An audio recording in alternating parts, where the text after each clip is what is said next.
I write these lines with a steady hand and a light heart. We are in Nock right now, Sophia and I, with the 5 Masyaf keys in our possession, and all the time in the world. Sophia is a seasoned traveler, and a fine companion to have so far from home. Tomorrow we will make our way to Masyaf, and once there, into Altair's library, to fulfill our father's forgotten dream. Forgive the shortness of this letter, dear sister, for it is late, and we are tired. Perhaps, with luck, the next words you hear from me will be in person. Con affetto, Ezio.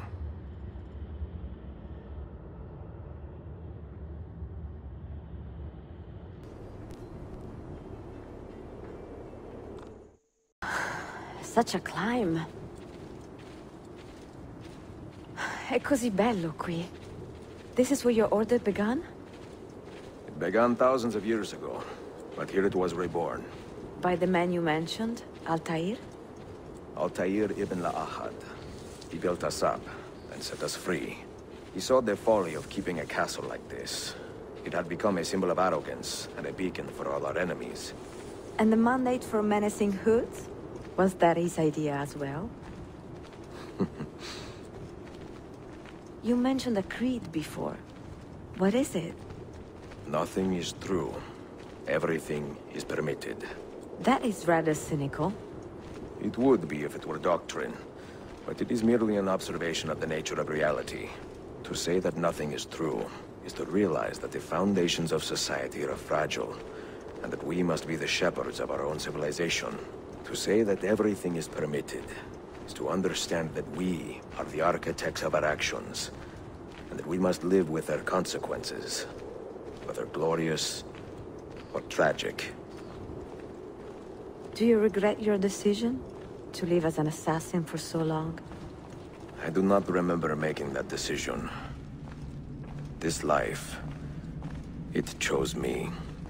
For 3 decades, I have served the memory of my father and my brothers, and fought for those who have suffered the pain of injustice.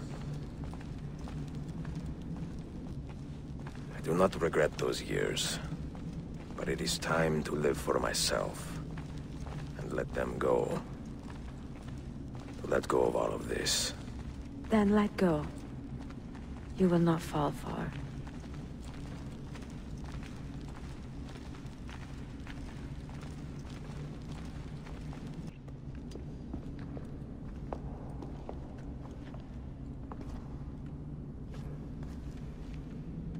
The end of the road.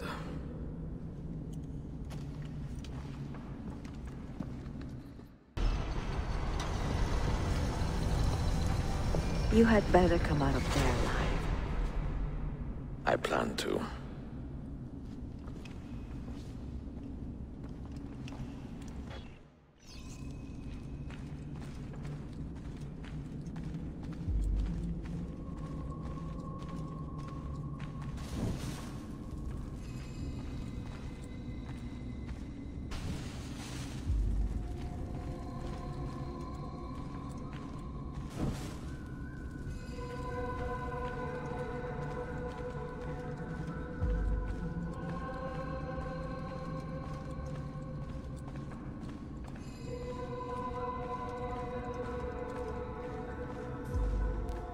No books.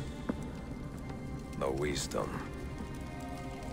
Just you, fratello mio.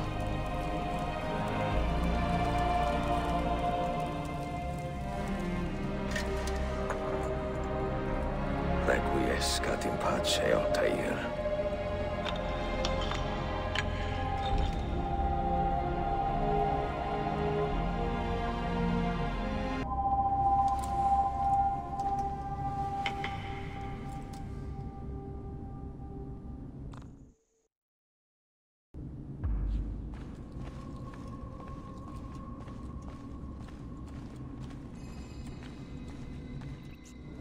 Another artifact. No. You will stay here. I have seen enough for one life.